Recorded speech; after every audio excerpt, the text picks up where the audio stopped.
and was out of commission. Oh, maybe I should turn you on. There you go. There we go. This is live radio. Hey, Robert, you want to talk on the radio now? I guess so. Like that little light. I'm glad we have like this super mics here with the little, professional stuff. The light that tells you when the mic's on that I never look at. I know, and I couldn't hear myself in the monitor. I need music in the monitors. But yeah, that's the thing that we're here in the studio. Mm-hmm. I really like the studio. I know I joke a lot about the studio, but I like we could do this show anywhere, but I'm glad that we're doing it here because it just adds an air of adultness. It's professional, to right? The show. Well, it's not. I wouldn't go that far. Yeah. I mean, I think you're doing too much right now. My studio at home's coming along pretty good, but I can't go around dropping like $300 on a mic every other month. You know what I mean? I just spent $100 on an arm, dude. Yeah, like on a desk stand. Yeah, I got the from one of the. I don't want to even get close to doing an ad, but it's like one of the major. It's one of the major mic makers, and then finally, because I was like, well, I can spend $30 on garbage and have it break in a couple months. In 2 months, you need a new one. And then maybe if I spend, 4 times as much, it's gonna last, longer than a year. So hopefully it is. It's actually funny the setup because my desk is so weird. So it's like the arm's nice and articulated and it clamps really good. I could drill a hole in my desk if I wanted to and like permanently, but I'm like, I don't want to do that. Yeah. As soon as you do that, you decide like, I want to put it somewhere else actually. Yeah, exactly. But like my desk is weird to where it's thin on the side. So the little clamp doesn't go up far enough. And so I was like, man, what am I going to do? I actually had to take one of my my pandemic toys that I got. I got into the roller skating craze, and I bought myself a pair of roller skates. Oh, nice. So I was roller skating. I was like, how everybody cut their own bangs during COVID. I roller skated. I painted my nails during COVID. Yeah. So. And so I took one of the roller skate wheels, and then because I actually bought I have street wheels and I have rink wheels, and I just used that to like prop up to clamp it to the desk. So it was like a roller skate wheel. Do you know if the roller girls will run it again? Yeah, they are. I used to go to those games every now and then. That was pretty fun. No, they are. I don't know if they're at UNO anymore, but they definitely are. They were out at that running of the bulls. I remember that. Yeah. It's just a good excuse to drink. And it's like the crowd's really nice. It's not like Red Dress Run, which the charity Red Dress Run, pay your money or whatever and have a good time. But travel here and stay in an Airbnb or whatever people do. The like all worst people on earth. Like that is... If you talk to people who work in the quarter, I used to be one of those people. No tippers. It's the worst people. Well, here's the thing about the Red Dress Run. Why it's actually... That was like 2 weeks ago, right? Yeah, no, it was like a month ago. Why it's the worst thing on earth is because, 90% of the people showing up for that thing aren't giving money to not the Red Cross, but whatever. It doesn't matter. They're not giving money to that thing. They're not running the 5K or the 10K or whatever they got. They're not even It's just, I'm a dude and I'm going to wear a dress and be in the French Quarter.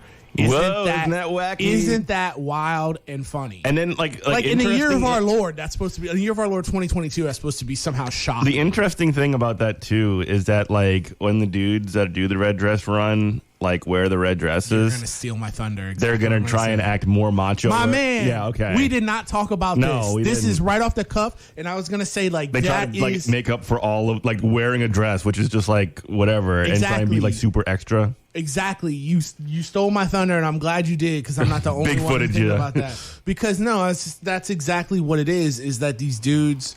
So they think it's so crazy to wear a dress, and I'm like, first of all, you're in the French Quarter in New Orleans. You could do this. One of the gayest places on earth. Yeah, you could do this 365 days a year, and no one's going to care. Mm-hmm. No one's going to look at you twice. 2, now that you got the dress on, you gotta act super tough with a dress on. Yeah, I've never almost like every time the handful of times I've almost got into a fist fight with somebody in the streets of New Orleans, twice was because dudes in dresses. Mm-hmm. And I'm like, I will knock you out, and you're gonna look real dumb. You'll be knocked out in a dress. They're gonna take you to university in that dress. Mm-hmm. So play with me, and like I hate it. I hate it so much, and people are just hammered at like noon, and it's hot, and they're just puking on the street. Yeah, but it's always in the middle of summer. But whatchamacallit, but like you would think that the running of the bulls has the same vibes, but it doesn't. No, because you have beefy women on roller skates whacking you with foam clubs.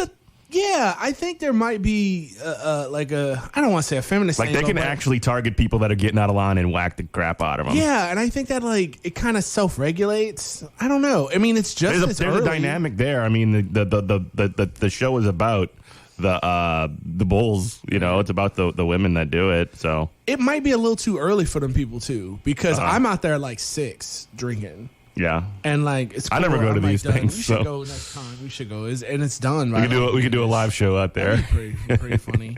But yeah, so the thing I'm like most in New Orleans is Red Dress Run. Running of the Bulls, and I like Tet. I like the Vietnamese New Year out at Queen of St. Mary. This weekend is a very New Orleans specific thing. Going to that, it's I know exactly. It's Decadence Fest. Oh, you talking about Decadence? Oh, I thought you were talking about the Morgan City Shrimp and Petroleum Festival, which sounds like something out of Fargo. That's true. But it's a real thing that exists. That's this weekend? Yeah, I'm going to go to that today. Oh, okay. Just to goof around. Oh, I guess you're not coming to the barbecue then. Okay. Oh, that's today? Yeah. Oh, I might. We'll see. Yeah. Well, it depends on what time my wife actually wants to wake up. She has a lot of, she says a lot of things. Yeah, she said she's going to do a lot of things, and then that doesn't happen. Well, anyway, but yeah. Talk about Decadence. Decadence is, I mean, what is there to say? It's like the weekend where the LGBT, folks come and they party down. It's great. Right. It's like they had a pretty cool rainbow fleur-de-lis that they put on the street recently. I'm sure that there's corporate sponsorships or whatever to that. Who cares? I don't know. Are there? Because Decadence is it's a little bit revolutionary. Let me call my queer friends and just live I'm just gonna hit queer on my phone and just get them on the radio right now. Because the thing is we have it's completely different from Pride, where it's not as corporate, definitely not as corporate as Pride. It's more of a party. I could be completely wrong about this, but Pride is more of a family thing. And then Decadence is it's a party. We out here at the Phoenix, yo. This is not please don't. Just when I see. Boy, I came home late last night. I came home at I was out at the bar and I came home at 3. And I passed by on Elysian. Them boys were out there. They're partying. At 3 a.m. outside the Phoenix. Yeah. And I was just you better slay, you better work. I'm good for y'all. Make it happen. But I guess when I see street art that gets positive mainstream press coverage, I'm instantly is this corporate stuff or is this legit art by people that are human beings? You know what I mean? I think for that big fleur-de-lis, it's going to be kind of both. Yeah. I'm sure the city's not paying for that. I'm sure it's I got to look into it. Capital One or something stupid. It's cool that. regardless. Yeah. I don't know. I have mixed feelings about that. I had to school people.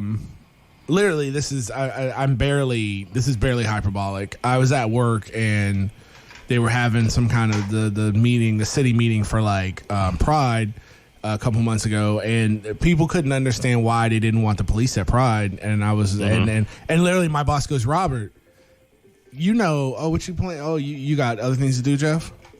Oh, we got phone calls. Hello? What? We have a phone call on the air right now, live. This is wild. Yeah, what's up? What'd it do? You want to share with the class, Jeff? Hold on. I got Mid City Martha on the phone. I wish I could plug you through. What on earth? But it's created by who? Oh, we're getting live updates on the fleur-de-lis. This is exciting. We never get a phone call. I didn't know we had a phone Wendell here. Brunian, son of I'm sorry. So Brunius, okay. And it's totally straight up legit street art? What? I guess you can get a permit for anything in this city, right? Isn't that the joke that the guy who took down Cosby had? With his brother, I can hear her. Okay. Yeah, I did not know that. Thank you for that, Mid-C Martha. Anything you want to add in? Turn it up and put the... It's always great to listen to you guys. I'm usually in the car running errands. And, I'm on at 4, so I try to tune in all day Saturday. And I love your show. Thanks for everything you do, Jeff. Thanks, Martha. We got to have you back on sometime. Former guest of the show, friend of the show, Mid-City Martha jumping in. Sick. Good talking to you. All right. We got to figure out how to patch these calls through to the board. We're going to figure that part out, too. This is hot. All right, buddy. Bye. Let's pip the line. Let's do the phone. Well, Whatever, man. I actually don't have the number. Well, here it is. there, Yeah, right? 504-623-9448. Not 504-623-WHIV. Yeah, you can call in, but we don't have a way to patch through, unfortunately. But we can kind of just hold roll the with it. receiver up to the phone. Yeah, that's fine.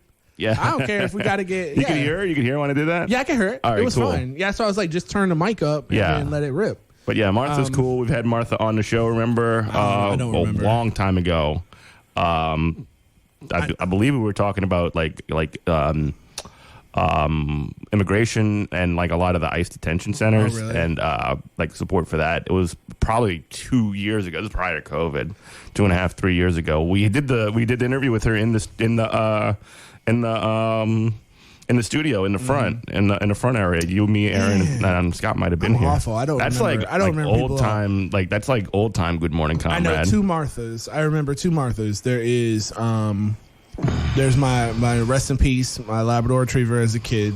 Rip. And then there was a Martha I knew when I was in America when I first moved here, and I was like in love with her. Yeah, she's so crunchy and cool, and like.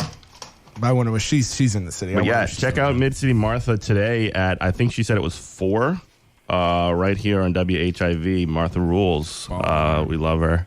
But anyway, Decadence. Decadence. So yeah, I could be completely wrong. And again, queer citizens of New Orleans, please call the WHIV dedicated hotline at 504-623-9448. That's 504-623-WHIV. I could be completely wrong, but I've just always assumed that like Decadence is like don't bring your kids around here, please. Not in the same way. We're trying to do the thing. Not like I mean, it is what it is.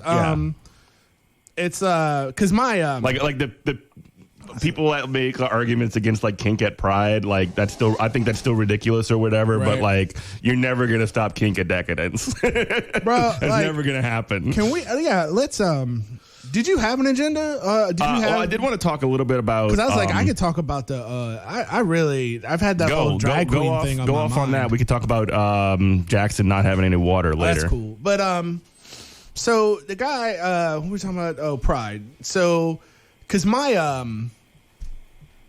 my buddy who's the best man at my wedding, and then his husband, like they don't go to Pride. They don't go to Decadence because they're like, it's too much. They doing too much. We too old. And I'm like, I get you. I understand. Mm-hmm.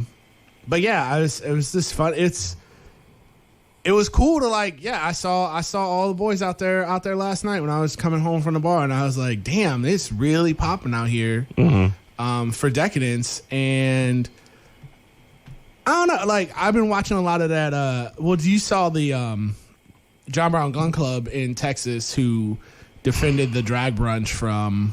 No, I didn't see that. Oh, you haven't seen that? No, so, that was recent? Yeah, it was like last week. So that's awesome. There was like actual Antifa, God bless the troops. There were they were trying to shut down an all ages, these chuds, these right wing reactionaries. Yeah, there's been a really weird sort of like anti-drag like reactionary movement recently. Well, that's like drag has been around forever. That's because it's culturally relevant and it's not ha ha ha. It's the whole argument of the reason why that happens. And again, I don't mean to speak for like queer people. And these people must have never been to a drag show ever because it's like it's just literally just people singing show tunes. Well, it can be dirty. That's the point. But you're not doing that at like an not the ones that kids go to. You're doing that on like Monday night at midnight at Always. You're not doing that on like. You're not doing that at 10 a.m. on a Sunday when a kid's eating like a stack of pancakes. If kids are there, that Hamburger Mary's, happening. Dog. Yeah, that's not happening. And so the thing is, I've been watching it. I watched that, and in Texas, they tried to show up and be like, "You're grooming your kid, you're grooming these kids," and blah blah blah. Well, John Brown Gun Club, armed leftists came out and just like surrounded the bistro or whatever, the restaurant, and allowed this to like take place so that way they couldn't, and these people were shook. Like there's nothing that like shakes these people more than like leftists with guns. Weren't they just like aren't they just exercising their Second Amendment right? Mm-hmm. Well, no, it's Second Amendment for thee. Yeah. I mean, for me, not for thee. That's how they rock. Like, ironically, the way to, I'm not like a super gun guy. I'm not gotta get all the guns, but I'm pro gun ownership. But ironically, the way to get, gun control in this country is if queer women and POC people just all armed up. That's all where, of a sudden they'd be like, oh man, we got to get. I mean, ask the Black Panthers. That's where the gun control in California in the 70s came from. Ronald Reagan, because they had some armed black folks out there that were organized, and they were like, you know what, we got to shut this down. But the idea of, I watched a video. I wish I would have told you about this earlier. We could have watched the video together. The idea that's so ludicrous to me is these people are screaming about like, you're grooming children by taking them to an all ages drag show, and it's like, it's an all ages show. Wait, let back up for a minute. Well, my argument is this: who do you think these kids are whose parents are taking them to this? Do you think they're just like, okay, little Breston, here we're gonna make you gay? Yeah, like I know you were just playing Call of Duty Modern Warfare Vanguard, and you were just looking at your dad's like Playboy stash, but come on, we're taking you to the all. No, like you watch these video, like these kids are like obviously little queer kids, and they're so happy to be there, and they're just like they're so happy to be around their people, and maybe they won't kill themselves because they feel like isolated in the world, like everybody else has done before them. And the reason why drag is getting so much hate, like it's the hate on du jour right now, because it's no longer funny, ha ha ha. It's like, oh, this is now culture. This is now like it has been mainstream. It's been normalized in a certain ways, even though it's still very funny. Ha ha ha. The black ballroom scene, which isn't drag. What is that? Oh, you've never seen? It's like it's where RuPaul came up. Okay. Have you seen? We're the same age, pretty much. You've seen Madonna's video Vogue, right? Long time, yeah. Millions. She's talking when she says, "Come on, Vogue, let your body." We're gonna get copyright struck. She's talking you sing about that good that we're going to get copyright struck. She's talking about the black ballroom scene, which the idea we're going to watch Paris is Burning. That's what we're doing for Pride. I mean, for Decadence. Paris is Burning. If you love documentary filmmaking and you're interested in queer people, like, well, we need to watch. We can watch it on. Maybe we could do a watch along on. We could try that, but we need to watch on Discord. We need to watch Miss Gay USA, and then Paris is Burning is like the unofficial sequel to that. Okay. But anyway, so the whole idea was they had drag shows, these balls where like queer men would dress up, in drag, and they would have, it was a beauty contest. And so the thing was they were racist, and they wouldn't let and you could come, but you couldn't win. And so what happened was like black people broke off from that and did their own thing, and it's a dance form. It's a form of dance. You've seen the Madonna video. I'm trying to think of something else where people Vogue, and you might have seen. I don't know. And then also they have, like runway categories of just like, okay, this category is serving femme realness. So it'll be like, how passing are you? It's like the whole idea of Vogue is like to try to look like a supermodel because you can never be. So we're going to have our own like. So runway model show. What you're saying is that drag is not one specific thing. It's got a range of different things. Vogue has some drag in it. It doesn't have to be drag. Yeah. But it has some elements of camp, the camp elements. Yeah. The point I was making is that because this stuff is so widely accepted that it's not funny haha anymore, is now it has to be attacked. Yeah. Because there's a band that broke up like a long time ago that I like to listen to called Gloss, and it's like a trans band.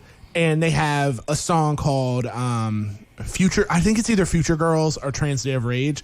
But she yells in the beginning of the song, she goes, you used to call us girls and laugh.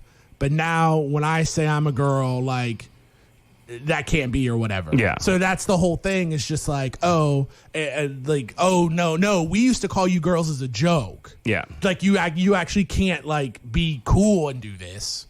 And I feel like you hear my voice. Which is just basically, that is just straight up calling out reactionaries on their BS. That's all it is. You hear my voice getting elevated with this because it's like very I feel passionate about it. A lot of I grew up in the neighborhood, but more than that, I have a lot of kinship because I'm biracial, but I never use that word biracial. I always say I'm black. Sure. So when people say like, oh, like, you don't lead with the biracial. Yeah. If we're boys or whatever, like we can talk about that. But I'm like, I am black because that's how I identify. That's how the world identifies me. And as soon as you do that, like you can never, like black is, there's so much racism, throughout history and not even that long ago. And black was bad. Yeah. But as soon as you start like taking that identity and holding it as a shield and be like, I am black, people are like, oh, you're not really black. Yeah. So it's the same thing. Well, it's the same thing of it's like, you're a sissy, you're a girl. Yeah. And it's like, well, okay, I am. Oh, no, you can't be that. I'm the one that dictates to you what you're going to be. Go ahead. Yeah. Real quick, just jump in and talk about Clessy's restaurant.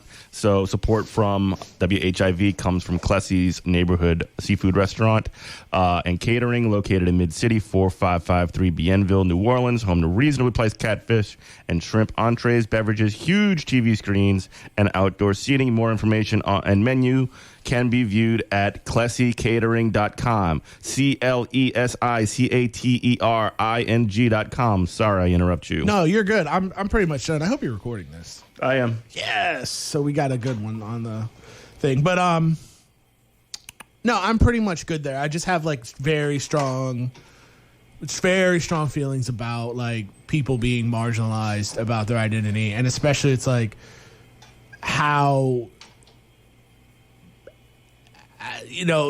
we're gonna laugh at you for a thing that you do, and as soon as it becomes not funny anymore, we're gonna attack you for that very thing. It's just like how it's and like I remember steal your this. culture. I remember they try to destroy your culture first, and when they can't do that, they try to steal it. I remember, like, and this might sound like a little bit of a walk, but like, remember when Tiger Woods was really big as a golfer? It's not a walk. I know exactly what you're And like, there would be like 1 minute, like, oh wow, there's a black golfer now coming up through the ranks, and then all of a sudden, like when he's like at the top of the sport, it's like it's actually not really black. Exactly. I mean, he's like part Asian or whatever. He identified himself as Blasian, but that's fine. He can do that. He can make that distinction. But like, I think a better example is Barack Obama. Yeah. To where like Barack Obama identifies as black because that's what he is. Like you can't have like literally in this country you had the one drop rule. Like if I'm in any part of my my lineage is African, then I'm African and I'm excluded from this country. I mean, it was even quantified and legal, like ensconced in the law. Quadroon, octoroon, all that kind of stuff. But now that like you're the culture bearer and it's cool to be that, now they want to strip it away from you. Yeah. And that's exactly what they did with Obama. Oh, he's not the first black president. How are you going to deny his white mom? He's not denying his white mom. No, it's that's who he is when you look at him. And that is not to say anything about the content of Obama or what he delivered. Because, I mean, again, I'm an Obama sucks guy. So, I mean, and you are too, right? Yeah, absolutely. but like we're talking about the specific component of it. Right.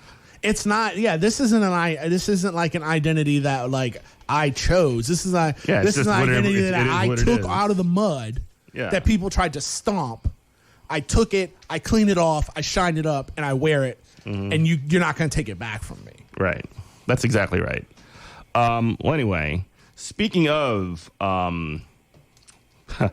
the awful treatment of large quantities of black people in this country, Jackson, Mississippi right now is currently not have drinkable water, which is like it's becoming increasingly less uncommon in America for like large cities to not have drinkable water. Places like Flint, Michigan. I think there's a place in a town in Kentucky that also doesn't have water. Have you been keeping up with this at all, Robert? With Jackson, yes. Yeah, Kentucky, Jackson. no, because that's only 2 hours from us, right? Jackson, 2-3 hours. Maybe? It's a little drive. Yeah, it's pretty disgusting. If you go up 59, you have to. Yeah, I mean, when you hashtag cool country. I'm gonna get that trending. That's my little snark. But hashtag cool country when the government says you have to make sure you shower with your mouth closed. Yeah. I love it. I love America. But I don't know that much about what caused it. I don't know if it was just a flood or like school me on it, Jeff. I just know it's bad, and we live in a third world country with a Gucci belt. Yeah. Well, we're a broke boy country. We're hood rich. Yeah. Here is an article from The Guardian. this is Dateline Thursday. All of a sudden, it's undrinkable. Why an entire U.S. city has no clean water. Now, again, shocked to discover that a city in America doesn't have drinkable water. Remember Flint? Mm-hmm. I'm like waiting, by the way, for like Biden to like go to Jackson and like drink some Jackson water. 30-year-old Kendrick Hart remembers the warning his father gave about Jackson, the capital of Mississippi, where they both still live. They need to do something about that water before it gets bad. Now the moment has come. The overwhelming majority of people, more than 150,000 in the predominantly black city, have now lost access to safe running water. Most had already been without drinkable water for more than a month, but flooding last weekend by weeks of rain further interrupted operations at the city's beleaguered main water plant. Currently, large numbers have nothing come out of their taps, and for those who do, it must be boiled before being consumed. So essentially, they didn't fund the infrastructure of the water plant water treatment plant to make the water drinkable. And so when that fails, then I guess you're just SOL, citizens of Jackson, Mississippi. The situation has raised questions about the impact of the underinvestment since white families abandoned the city en masse. It also suggests how extreme flooding exacerbated by the climate crisis will take a toll on infrastructure. I mean, like, first off on that point, that frame, like, yeah, underinvestment of infrastructure is one thing, but like, there's also what we've seen happen here when you think about what happened with the Sewage and Water Board, and they had all those big bills and they started talking about, well, this system that we've been running in the city doesn't work. Right. How do we sell it off to some private corporation and privatize this public good? Right. That's where I'm thinking this is going. No, 100%. The idea again that you're not going to fund basic things like water and infrastructure that people have been screaming about for decades in America. The only time you ever do it is when it's a public-private partnership. You know what I mean? Is atrocious, and that it was done because of white flight. These people have been abandoned in the rural South. Just shows we're in bad shape, folks. Like the whole country. Like, I was thinking about this the other day. I don't know. I was reading something about Cuba, and I'm sure I've said this on the show. They got drinkable water there. Yeah, I'm sure I've said this on the show, or at least, I can't. Like, we got a Twitch channel, we got YouTube. We say stuff on a lot of platforms. I say that stuff all the time, but it's like the idea that this little island, who's been isolated from the world, whose only allies are like Venezuela. Their economic trading partners are Venezuela and Vietnam, two other countries that were ravished. Formerly Brazil before they went fash. Oh, yeah? I didn't know that, but these countries who've been like ravished by the American empire and tried to make subjects of the American empire, and that's their only allies, has managed to hold on. And it's not a worker's paradise down there. It's not anywhere near perfect. But been able to hold on to a standard of living that they have, and we are on the edge of environmental, economic, and infrastructure just complete collapse. It seems like every couple months, whenever people decide to sell, a bunch of shares, it just shows that like socialism is it's a better system. It's a better system if it's not a perfect system. It's a more sustainable system than capitalism. And it's very funny. There's hurricanes hit Cuba a lot more frequently than they do the Gulf Coast, New Orleans, Houston, and other places in Florida. It's really interesting that when Cuba gets leveled by these very, very powerful storms, they might lose some housing and some infrastructure, but the deaths are nowhere near what they are here. It's not even close, proportionally speaking. Man, it just makes me think too, because we've got rivers, and the rivers are overflowing, like you said, in Jackson, and it's like I was watching some documentary and it was about levees, and it was just building levees, just. The more levees that we build up in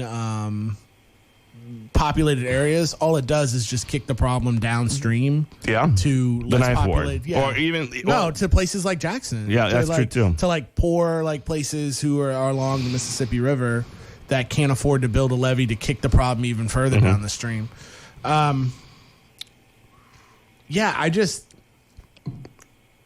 Green New Deal sounds better and better every day.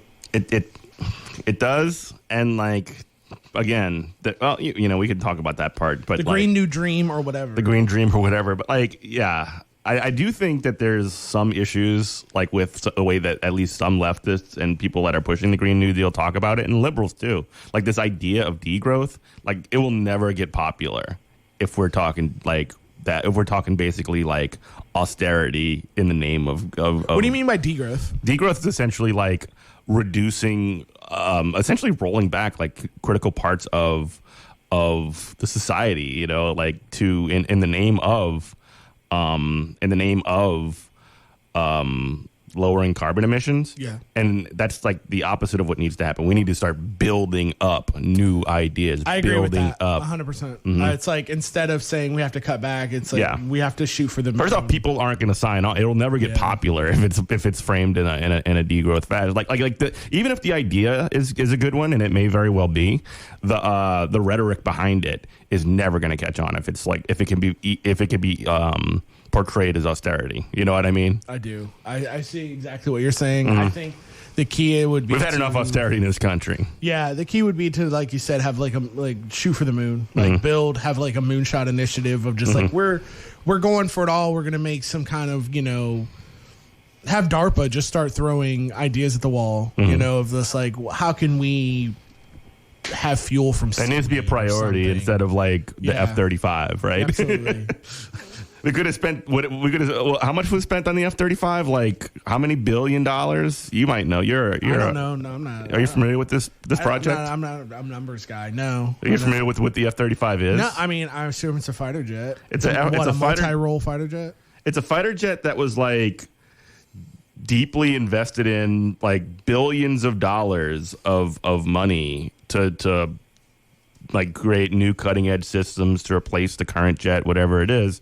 And, they would have issues where it would poison the pilot because they had a faulty exhaust system, or it would be unable to use a lot of its instruments in the rain and all these other things. Just this massive investment on developing this new fighter jet, giving it to like Boeing and all these, development, weapons development contractors, just endlessly sinking money into that. And like not while, like we say again, the infrastructure that people actually need and care about and like depend on just goes straight to hell. The last big debacle I remember was which I was in the Marine Corps for, was the Osprey that they couldn't get right. It was a VTOL, like hell. It was like a transformer. It was like a VTOL, like vertical takeoff and landing jet, and like not a fight like. I don't even call it a jet. It was, but anyway, it was a plane that had had rotors on it that could take off and land vertically. And the idea is like a Harrier? Like a Harrier with rotors. That was the Osprey. And so how is it not a helicopter? I don't know, dude. I don't know. I know it's not in Microsoft Flight Simulator, so it doesn't exist. It's not real. But the idea that we have to have all this. Yeah, we're running out of enemies, dude. Like we don't have to gain air superiority against who? It's definitely not Russia. Martin. It's not Russia. What, China? To gain, I mean, I really don't know. Like, I think China has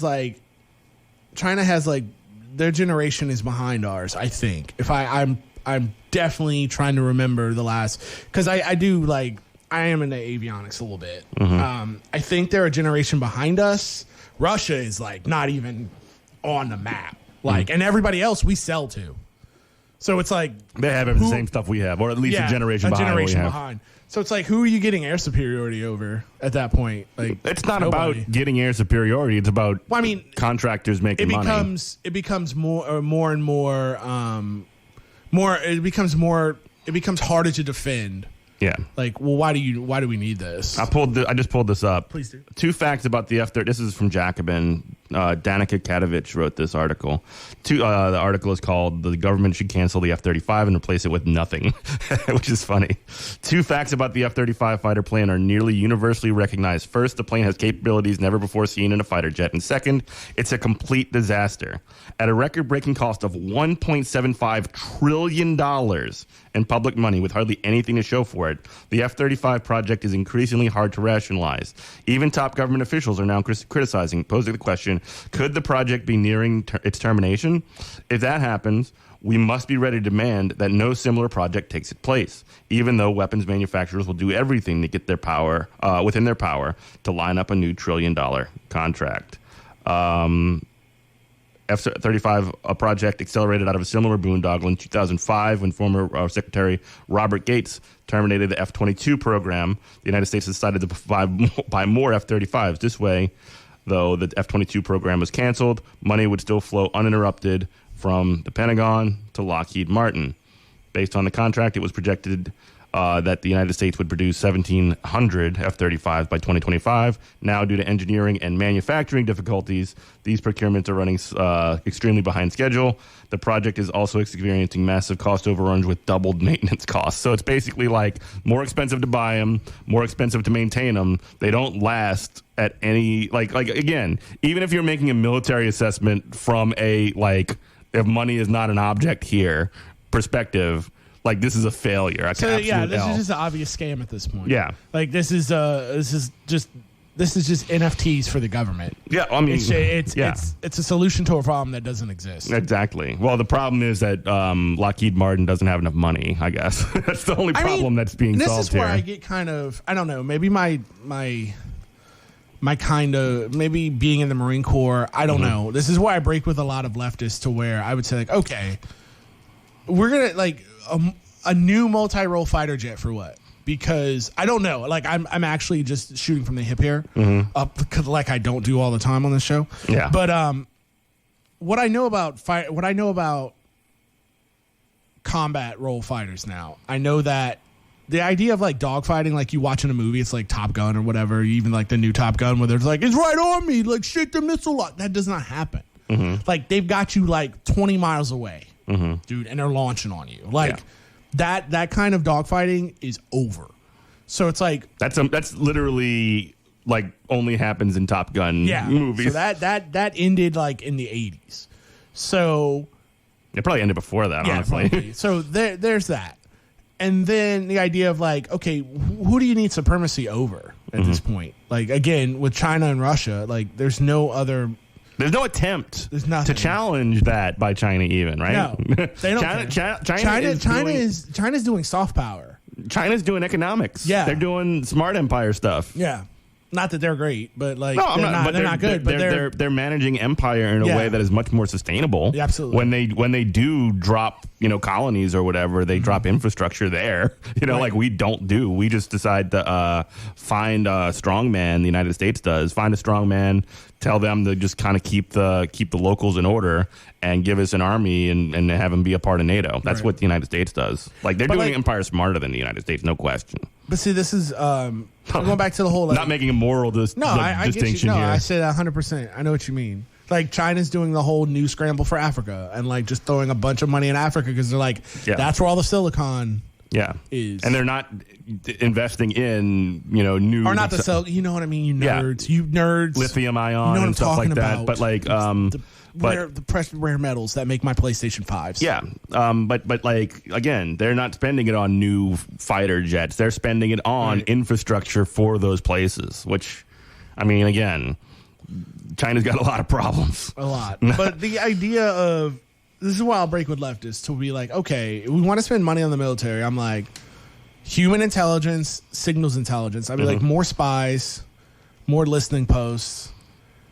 And if you want to, like, fund DARPA, like, I'm totally... If y'all don't know what DARPA is, I forget what the acronym's for. It's a military, like, development. It's a think tank. It's literally where nerds sit in rooms and go, wouldn't it be... And they just have, like, wouldn't it be tight if... That's the whole thing. It's the wouldn't it be cool department. Whenever I think of DARPA, I automatically think of the Metal Gear Solid. Yeah, absolutely. That's how I learned about DARPA. I was like, oh, this is real. The DARPA chief. We got to save the DARPA chief. It's actually Decoy Octopus the whole time. I can't. Spoilers for a game that's 25 years old. Join us Wednesday, November 14th for our benefit fundraiser featuring Amigos de Samba at the Broadside. Come by and meet the WHIV force and enjoy Palanta Brazil broadcasting live from Broadside 7 to 10. Donations will go towards securing new equipment for the station, shoring up our broadcast facilities, and continuing to provide you with quality programming from New Orleans' only station dedicated to human rights and social justice, WHIV 102.3 FM.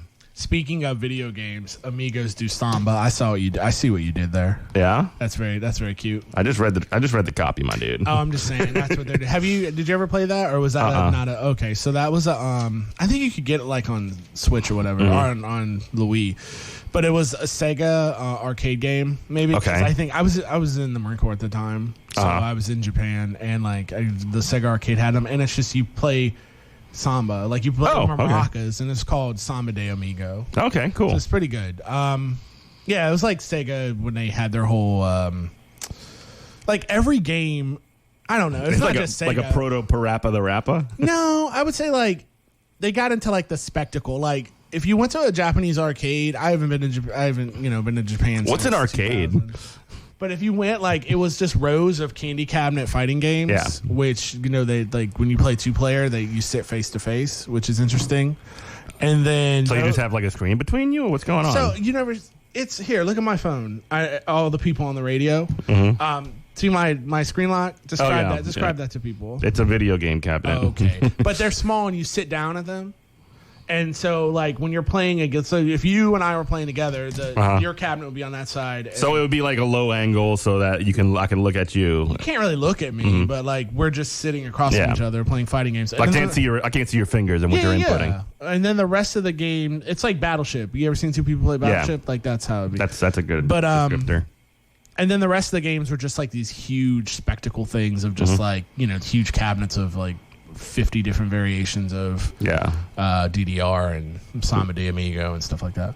And there's horse racing simulators. Oh, wow. You ever seen that? No. So there's like... I remember that there was like a Jurassic Park game a while ago that was like a rail shooter. Yeah. Now, when you say a while ago, that's... Like 25 years ago. But these horse racing simulators are crazy, dude. Like, you've been to like a racetrack, right? You've been to... 100 times. Whatever you Fairgrounds. call it. Yeah, fairgrounds. So you know how they got like the closed circuit TVs or whatever? Yeah. Imagine that, but everybody, and like you've got your little, your little TV in front of you or whatever, and that's where you like actually like feed the horses on like whatever you grew. What? Yeah, so it's like you put your money in, right? And there's a card that comes out that you save your progress on. So you have a horse and you like feed them and you pet them and you train them or whatever. And then when you're doing all that, putting all the money in, and then when it's time to race, they're all on the big screen. So you've got these like Japanese salarymen would just be sitting, just smoking cigarettes, watching their horse. So it's like an actual OTB. Yes, except there's no money coming out.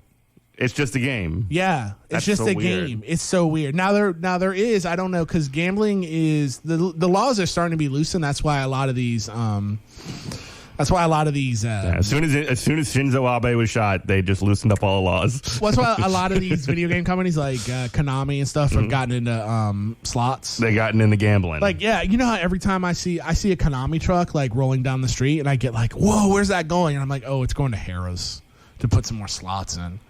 But because the laws are loosening, but they used to have. You couldn't gamble in all of Japan. So what they would do is on the pachinko, you've seen it, it's the vertical pinball where all the balls. Would you like to play a game of Lucky Hit? Yeah. And so the pachinko, how it works is when you win all the balls or whatever, you would go exchange that for a token, a toy or something. And then you could take that down like 3 blocks down and you could sell that. That's awesome. Yeah, and that's just like a para market, It's so wild. That's how you cash out.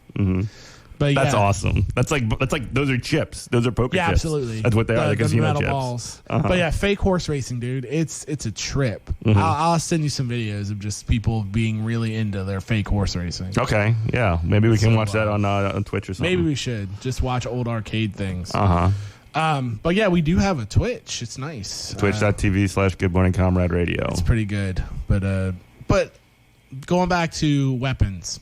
I know we went all the way around. So I mean, video games, weapons, they're connected. I'm pro like the government like sitting around and being like, okay, well, who are our threats? Who's trying to do stuff? Like, let's get some signal. Any state would do that. Let's get human intelligence on the ground.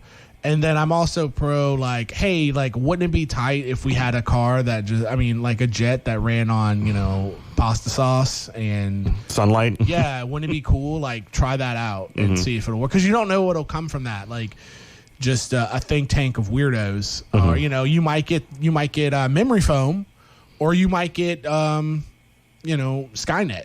You might go either or. You might. I mean, literally, the internet is a military development from the U.S. State, Tor browser.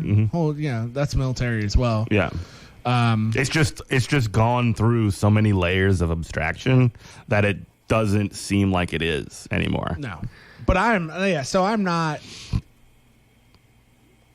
like, hey, let's all just turn swords into plowshares and.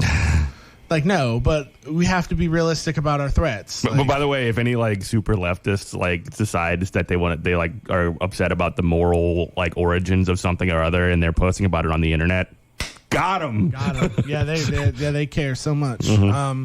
But yeah, just have to be realistic about the threats that you face. Like the threat of, if you're worried about, you know, threats to America, Jackson, Mississippi not having clean, drinkable, potable water is more important than having air superiority over the South China Sea right now. Which you already have. Yeah. So it's like that. You have to do order of operations. Like we can't let Rome rot from the inside while we're trying to secure its borders from all, you know, the outside either. It's going to fall apart from the inside, and the predictable thing that if there's no investment in infrastructure and all these other things, there's going to be harsher police state type measures that are going to be used to keep people in line. And I get it. It's not, you know, that's not what makes money. Like there's no clean there's no guy capitalism. There's no guy who's like Senator Huckleberry, who is sitting up there in D.C. and it's like, I got, you know, if I can survive 2 more elections, I can go get that job, that water law to be his job and be set the thing for is the that rest we of my need life. we can do that when we have 100 Democrats in the Senate, you know, and actually when that does happen, you can't actually because you'll have, you know, instead of 1 Joe Manchin, you'll have 50 Joe Manchins.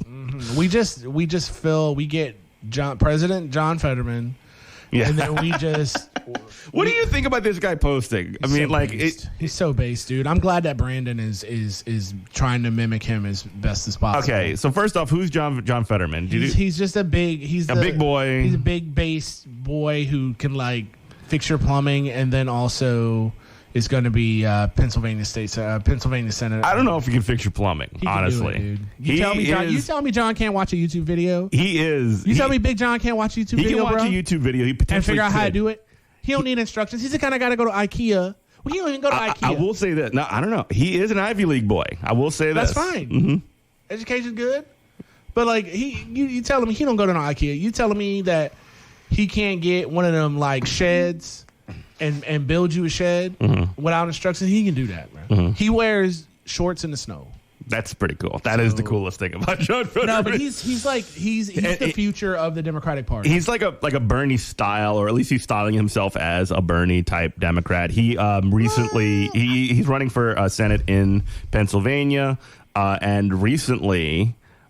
He, while running for Senate against friggin' Dr. Oz, who is like the biggest weirdo person that like as far as like hitting a weird note, he actually is kind of like Trump in the sense that He's a lot like Trump. He's a lot like Trump in the sense that he's just like he's a complete elite and we would spit on a working person before he even talked to him. But like, the difference is that, like, is the comparison between, like, Dr. Oz and Trump is that, like, Trump is good at, like, at least faking some of it to the point where he can actually win people over, and Dr. Oz can't do that. And then Fetterman is like Trump in the good ways, of just, like, he's base. Potential relatability. He's just... doing the dozen. If you're, did Reagan say that? I can't remember, but if you're explaining, you're losing. Yeah. Like, you attack and attack and attack and attack, and you never play defense. It's the Democratic Party always needs plays to defense. learn that. And like, a good example is Brandon gave his speech the other day, and it was so dope. Did you watch that? I watched. Let's talk about that for the last 5 minutes or so. It was so dope. Like, what did he say? He just said fascist bad. Some Republicans bad. Please be better. And then all of a sudden, everybody is pooping and peeing and throwing up all over. Fox News has all the sirens going, breaking news. And even Joe these Biden liberals, gone fascist. these liberals are just like, I can't believe he had the Marines out there, and then the lighting was so red, and it just looked crazy. And these liberals are just like, this is not the message of a unifier. Shut up. Yeah. Shut up. It's like, you know what I'm mad at Joe Biden about with that speech? When he's talking, he drew a line between somehow like MAGA Republicans, whatever that means, and normal like Republican voters. I'm sorry. I don't care if you voted for Trump and you support the Republican parties because of economic reasons and you don't want your taxes to go up. I'm sorry. But if you have, if you're sitting with 3 of your friends, so there's 4 people, and a Nazi comes and he sits next to y'all, you know what you have now? And nobody moves, nobody leaves, you have 5 Nazis. Like, no, I don't want to hear that. There's no separation. That party, Trump, that is who they are. And that's what Joe Biden needs to be saying. And I don't care about uniting with these people, uniting with people who want me dead, who want LGBTQ people dead. I'm not uniting with them. The only way that you would ever work with them is if they're the ones that change, not you. Absolutely, absolutely, 100%. Because I mean, again, the defensibility of those positions that they dig their heels in on, and again, this is like largely, like, I don't know, this is largely a construction in a certain way of like the press and the liberal press and stuff like that. Because I don't know, But they're acting like Joe Biden just told me to go to the National Guard Armory and pick up my cachet. Start smashing. Like he called for the night of the long knives at Starbucks. Which Joe Brandon would never do. He's like too much of a coward I'm like, come on, dude. And like the liberal media just falls right in line with this. Yeah, it's like, oh, is the president said something. The president said people are doing bad things and should stop. Is this true? Oh my God. Yeah. Well, anyway, we got a couple more minutes here, but I did want to sort of touch on one last point on that, and it really did annoy me. I think I might have mentioned this to you. And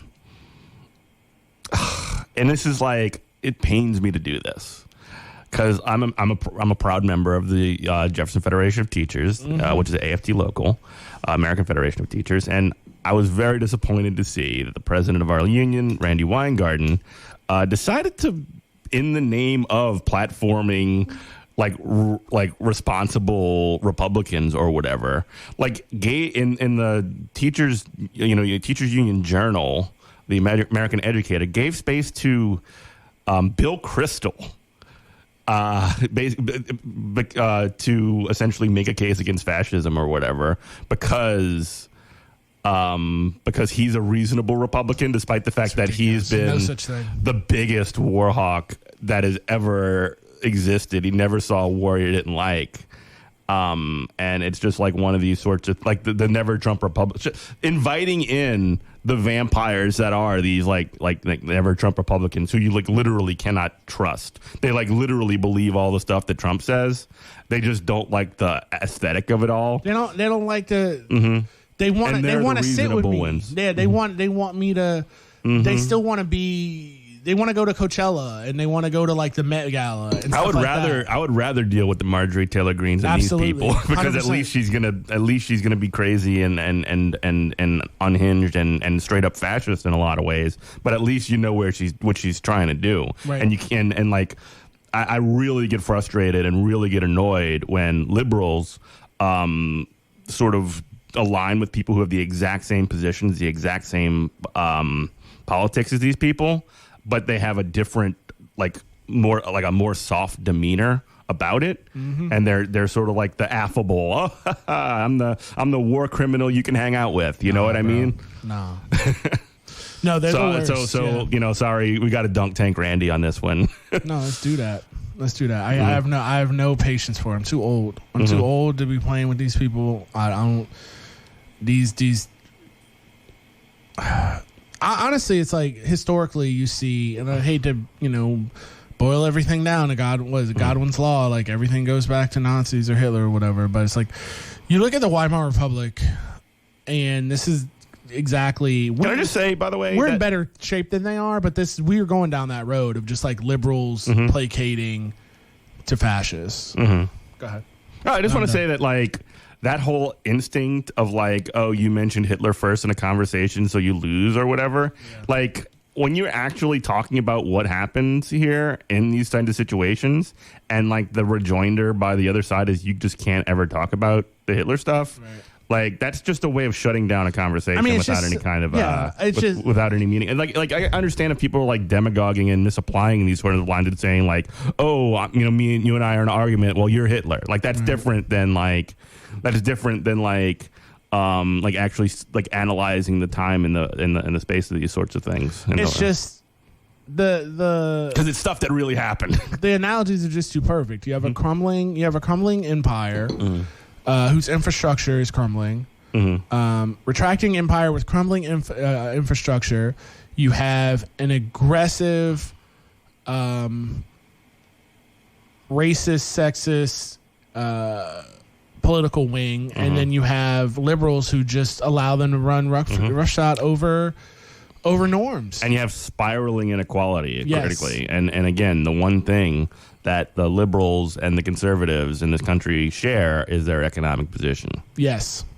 100%. They're leaving working people behind because it's in their mutual material interest to advance the project that we currently have. Well, anyway, as time kind of winds down, I did want to once again, if the weather holds up, invite folks. Looks like it's not, but it might not hold up. But the Democratic Socialists of America, New Orleans, are holding a barbecue today out at City Park. Check our social media for more information on that. You can also check me out on Twitter at EminentProf. Catch Robert at Comrade Morning. Follow us on Twitch, twitch.tv/Good Morning Comrade Radio. Thanks to everybody for listening. Anything on the way out, Robert? No, I'm good. All right. We love you, everybody. Bye-bye. Jobs. What do they got to lose? Well, we're going to organize. Is that